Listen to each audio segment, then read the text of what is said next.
Magandang gabi mga busing! Ito na po yung aking prepare na kahoy Panggatong po this coming harvest ng tubo. At ngayong gabi, magluto po ako ng manok.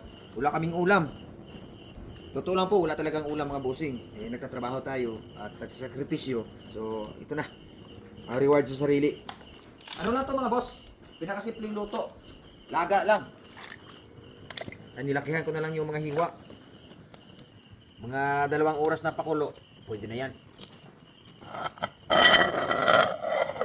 Good morning mga busing! Hindi po lumambot yung linuto ko manok kagabi, kaya ngayong umaga finishing tayo. At ito po yung gulay na isasahog ko.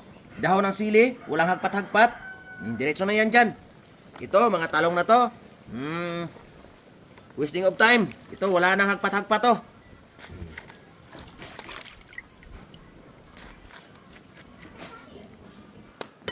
Ayun.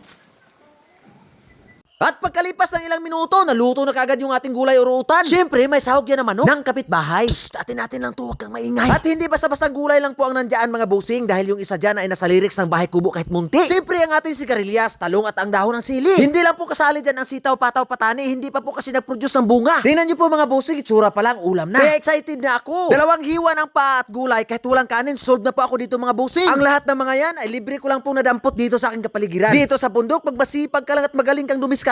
Ay sus, hindi mo na kailangan pumunta pa ng palengke at bumili. Real talk lang po tayo mga busing na dito sa amin. Pag wala na ho kami may madampot na ulam, magtsatsaga na lang ho kami sa karning manok. That is considered as joke, pero reality. Hindi po kayang tiisin ang gutom, lalo na kargado po kami dito sa mga mabibigat na trabaho. Ngaangat-ngatin ko na po yung buong sigarilyas. Ganito ho talaga ako maggulay mga busing. Wala nang daming chichiburitsi at kuskus balungos. Dito sa aking Dirty Kitchen, bawal po dito ang marti. Lahat ng kilos dito puro inarme. Pang mabilisan. At pati bahay ng sikmura. Kung kakain ka dito sabay sa akin, kailangan may qualification. Bawal maghugas ng kamay, bawal gumamit ng kutsara, aso at pusa, manok na sa iyong paligid. Ang tanong, kaya mo bang lunukin yung pagkain? Mga busing! Tips lang po mga busing, yung buntot ng talong, pag ako ay nagluto, hindi ko yan tinatanggal kasi may gulay pa yan dyan. Tingnan nyo yung balat, pwedeng kainin kaya yan. Makakuha ka pa ng sustansya or nutrients na nandyan. Diba, kita nyo mga busing, sulit kahoy na po yung aking tinapon. At kung gusto nyo subukan nyo na agad mga busing para magkaalaman. Kung ayaw ninyo, hindi ko kayo pipilitin. Basta ako, every time na maggulay ako ng talong, tinitira ko talaga yung buntot niya. Ayan pa mga busing, tingnan ninyo. Walang masasayang sa akin instead sa kahoy. And I am telling you the truth mga busing, hindi pa naman po ako content creator pero gawain ko na po ang ganyan. At ang bunga, buko po yan niluluto at kung may uod po yan dun sa ilalim, pasensya na siya. Grabe, ang sarap talaga mga busing. Sa gulay pa lang, solve na ako para hindi ko na kayang ngangat-ngatin yung 2 paa ng manok. Sa totoo lang po mga busing, halos araw-araw may mga bisita po ako dito at 2 bisita ko po ang nakakain pa niyan. Hindi talaga kayang manumanuhin yan mga busing kasi ang lalaki ng hiwa. At yung mga kasamahan ko dito, ayaw nang kumain. Sa sobrang takaw ng manok, nagkaroon na ho sila ng allergy. Ako meron na po mga busing pero paumpisa pa lang. Pero pag gutom ka talaga, bali wala na yung allergy. Ang importante ay mabusog ka. Hindi ko na patagalin ang video na ito habang kumakain po kasi ako dito, nanonood lang kayo. At hanggang dito na lang po tayo mga busing. Sana po ay nakakuha kayo ng kunting aral dito at maraming salamat sa inyo.